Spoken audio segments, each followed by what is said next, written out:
الرحمن الرحیم یا ایہا الذین آمنوا کتب علیکم الصیام کما کتب علی الذین من قبلکم لعلکم تتقون صدق اللہ العظیم۔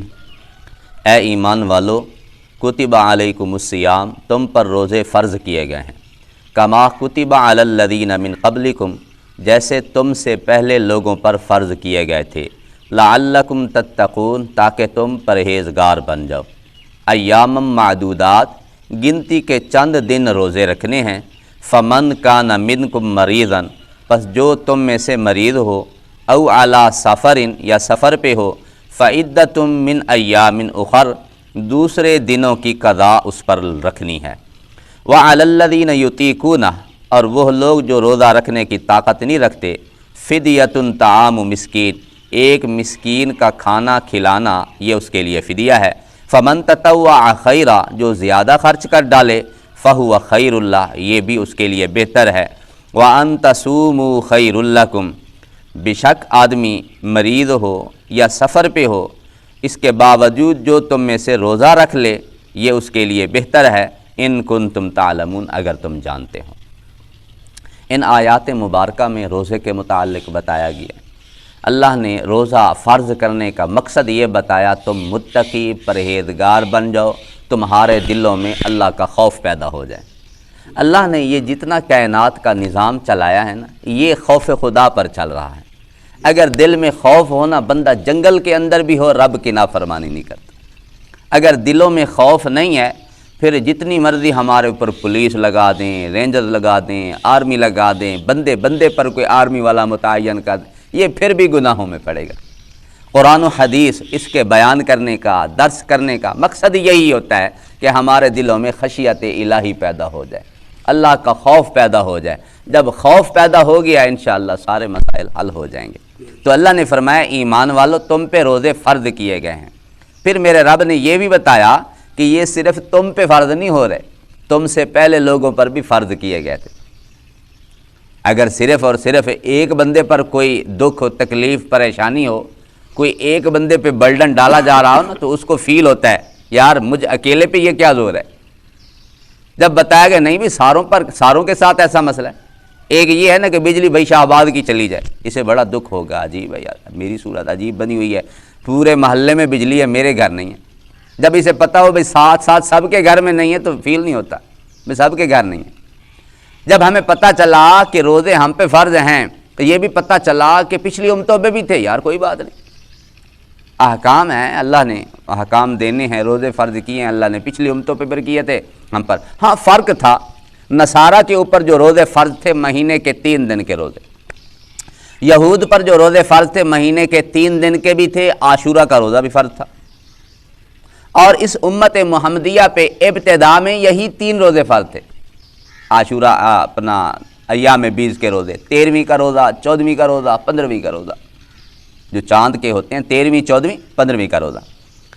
اور جب حضور مدینہ تشریف لائے، آپ نے دیکھا یہود عاشورہ کا روزہ رکھتے ہیں 10 محرم کا۔ میرے نبی نے پوچھا تم کیوں روزہ رکھتے ہو؟ انہوں نے کہا ہم حضرت موسیٰ علیہ السلام کے پیروکار ہیں۔ حضرت موسیٰ کو فرعون سے نجات اسی دن ملی تھی، فرعون اسی دن غرق ہوا تھا، ہم خوشی میں روزہ رکھتے ہیں۔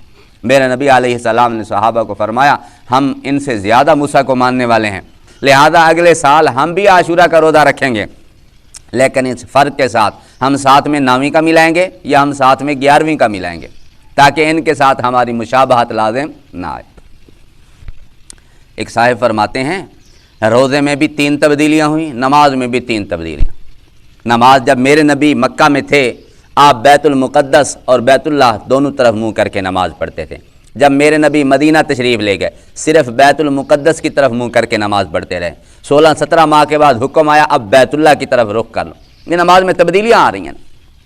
پہلے نماز کے لیے یہ ہوتا تھا، ایک دوسرے کو بتا کے آتے تھے آؤ جی نماز کا وقت ہو گیا، اذان نہیں تھی۔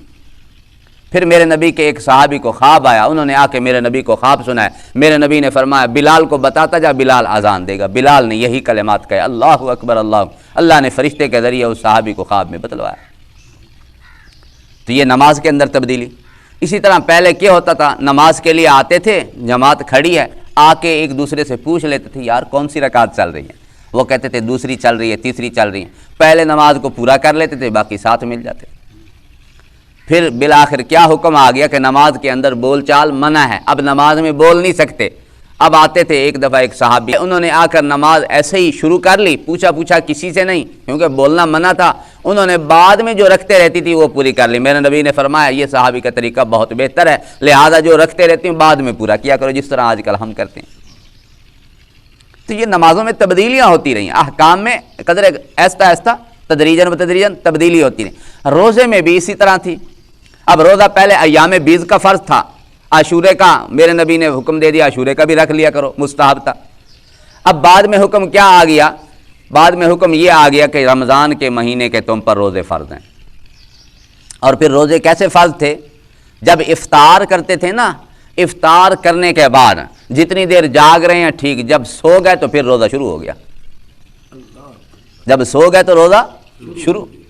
حضرت سرما میرے نبی کے ایک صحابی ہیں، انہوں نے روزہ رکھا، روزہ کھلنے کے بعد کوئی آنکھ سی لگ گئی، سارا دن محنت مزدوری بھی کرتے تھے، اگلے دن مزدوری کرتے کرتے دوپہر کو بھی ہوش ہو گئے۔ شام کو جب آئے، سارا دن کی محنت مزدوری، کوئی سخت محنت مزدوری کرتے تھے، شام کو پھر آنکھ لگ گئی۔ اللہ نے پھر احکامات کے اندر تخفیف کر دی۔ حضرت عمر کے ساتھ بھی اسی طرح ہو گیا۔ اب ہوتا کیا ہے، روزے میں کھانے پینے سے بھی بندہ رکتا ہے اور بندہ بیوی کے قریب بھی نہیں جا سکتا، اس سے بھی رکنا ہوتا ہے۔ حضرت عمر رضی اللہ تعالی عنہ جب ان کا موڈ بنا، بیوی سے کہا، بیوی نے کہا میری تو آنکھ لگ گئی ہے۔ حضرت عمر نے شاید سوچا بیوی بانا بنا رہی ہے، آپ بیوی کے قریب جا بیٹھے، حضور کی خدمت، حضور میں تو ہلاک ہو گیا۔ حضور علیہ الصلاۃ والسلام نے جب یہ ماجرا سنا تو اللہ نے تخفیف فرما دی، احل لکم لیلۃ الصیام الرفث الی نسائکم، رمضان کی راتوں میں، روزے کی راتوں میں تم کھا پی بھی سکتے ہو، اپنی بیویوں کے قریب بھی جا سکتے ہو، بے شک آنکھ لگے نہ لگے۔ آسانی ہو گئی، تخفیف ہو گئی۔ پہلے یہ تخفیف نہیں تھی، پہلے یہ نرمی نہیں تھی۔ فرمایا جب تم ایک دفعہ کھا پی لو، تمہاری آنکھ لگ گئی، اب نہ تم کھا پی سکتے ہو نہ تم بیویوں کے قریب جا سکتے۔ تو یہ روزے میں تبدیلیاں ہوتی رہی۔ فرمایا اے ایمان والو، تم پہ روزے فرض کیے گئے جیسے تم سے پہلے لوگوں پر فرض کیے گئے تھے، لعلکم تتقون، تاکہ تم متقی پرہیزگار بن جاؤ۔ آگے اللہ نے تسلی دی، ایام معدودات، گنتی کے چند دن، کوئی زیادہ ہیں، نہ اتنے کم ہیں کہ تمہارے نفس کی اصلاح نہ ہو، نہ اتنے زیادہ ہیں کہ تمہاری عادت ہی بن جائے، تمہیں پتہ ہی نہ چلے روزہ رکھنے کا۔ گنتی کے چند دن ہیں۔ ہاں جس بندے نے روزہ رکھنا ہے، کچھ زیادہ روزے رکھنا چاہتا ہے، ایام بیض کے بھی روزے رکھے، 13ویں 14ویں 15ویں کا، عاشورے کا روزہ رکھ لے۔ میرے نبی سوموار اور جمعرات کو روزہ رکھتے تھے، جس نے زیادہ روزے رکھنے ہیں یہ سوموار اور جمعرات کو روزہ رکھ لیں۔ اور حضور نے جوانوں کے لیے فرمایا، میرے نبی علیہ السلام نے فرمایا، یا معاشر الشباب، اے جوانوں کی جماعت، جو تم میں سے شادی کرنے کی طاقت رکھتا ہے وہ شادی کر لیں، وگرنہ اپنے اوپر روزے کو لازم کر لے، فعلیہ بالصوم فإن لہ وجاء، روزہ گناہوں سے ڈھال ہے۔ جب روزہ رکھے گا گناہوں کے بالکل قریب نہیں جائے گا، روزے میں بندہ ایک قسم کا ختم ہی ہو چکا ہوتا ہے۔ تو حضور نے جوانوں کو حکم دیا، اگر طاقت ہے، ہمت ہے، شادی کر لو، اگر نہیں تو پھر روزہ رکھو، روزہ گناہوں سے ڈھال۔ تو اس لیے فرمایا ایام معدودت، گنتی کے چند دن ہیں۔ ہاں جو روزہ آپ زیادہ رکھنا چاہتے ہیں، ایام بیض کے رکھیں، عاشورہ کا رکھیں، سوموار اور جمعرات کا رکھیں۔ میرے نبی سے پوچھا گیا، حضور آپ سوموار اور جمعرات کو کیوں روزہ رکھیں؟ میرے نبی نے فرمایا ہر بندے کے اعمال پیش ہوتے ہیں رب کے سامنے سوموار اور جمعرات کو۔ میں محمد چاہتا ہوں جب میرے عمل اللہ کے حضور پیش ہوں، میں محمد روزے سے ہوں۔ جب حضور یہ پسند فرماتے ہیں کہ اللہ کے حضور جب میرے عمل پیش ہوں، میں محمد صلی اللہ علیہ وسلم روزے کی حالت میں ہوں، اگر ہم سوموار اور جمعرات کو روزہ رکھنا چاہیں تو۔ اور میرے نبی نے یہ بھی فرمایا اگر اس سے بھی بڑھنا چاہتے ہو تو صوم داودی رکھو، صوم داودی، ایک دن روزہ ایک دن نہیں، ایک دن روزہ ایک دن نہیں، تاکہ عادت بھی نہ بنے، عبادت کی عبادت رہے۔ یہ صوم داودی ہے۔ فرمایا ایام معدودات، گنتی کے چند دن ہیں۔ فمن کان منکم مریضا او علی سفر، جو مریض ہے یا مسافر ہے، مریض ایسا ہے روزہ رکھے مرض بڑھ جانے کا خطرہ ہے، روزہ رکھے مرض میں اور شدت کا اضافہ ہوگا، تو فرمایا ایسا مریض اب رمضان میں ایسا مریض ہو گیا تو یہ اب روزے نہ رکھے، بعد میں روزوں کی قضا کر لے۔ فعدۃ من ایام اخر جو آیا نا کہ دوسرے دنوں میں اس نے رمضان کے روزوں کی قضا رکھنی ہے، اس سے پتہ چلتا ہے کہ اگر اتنے دن مہلت بھی ملے، ایک بندہ مریض ہے رمضان کے بعد اس کو دن ملے ہی نہیں، مر گیا، اب اس سے نہیں پوچھا جائے گا۔ مسافر ہے رمضان کے بعد وہ اس کو اتنے دن ملے نہیں کہ اس کا سفر ختم ہو، بعد میں روزے پورے کرے، تو پھر اس کے لیے اس کو پوچھ گچھ نہیں ہے، پھر اس کے لیے روزے معاف ہیں۔ اور اسی طرح عورتیں جو مخصوص ایام میں ہوتی ہیں، رمضان میں روزے نہیں رکھ پاتی، بعد میں وہ روزے رکھیں گی۔ وَعَلَى الَّذِينَ يُطِيقُونَ، روزے میں ایک یہ بھی تھی، پہلے گنجائش ملی تھی کیونکہ روزوں کی عادت کسی کو نہیں تھی، پہلے اللہ نے گنجائش دی تھی، جو روزے کی طاقت بھی رکھتے ہیں نا، نہیں رکھ پا رہے، اللہ نے فرمایا ایک مسکین کا کھانا یہ فدیے میں دے دیا کریں۔